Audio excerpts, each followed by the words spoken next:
Am თვითონაც არ ამბობს იმას, რომ ტყვეებს ხრედნენ მაგალითად ქართველები იმ დროს და აი თქვენ თუ სრული ინტერვიუ განახი და აბა ვინხრედდაო აბა თარხრდით ჩვენ ვინხრედდა ამბობს იმას, რომ უბრალოდ ტყვეები არ აფყავდაო.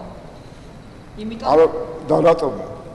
და ნახეთ აი დახვრეტის მომენტზე აი ტყვედ ატყმანილი ხალხის დახვრეტაზე არ საუბრობდიო ესე ამბობს თავად. ან ჩვენ ვინც ავყავდათ მაგალითად ტყვედ იმათ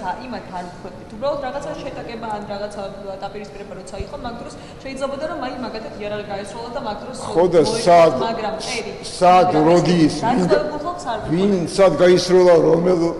შეტაკების დროს სოხუმში გაგრაში სად ვინ გააკეთა ვინ ესროლა ვინ დაფრიტა ვინ მოკლა ეს თქვას კონკრეტულად სად მოხდა ანუ ერთმანეთს წარიმის ომში როდესაც არის ბატონო მაიძებ ომში ხო ჩვეულებრივი მომენტი როდესაც შეიძლება ომში არის ომი და დახვრეტა სხვა რაღაც არის ხო და მაგას ამბობს ხო თვითონ მე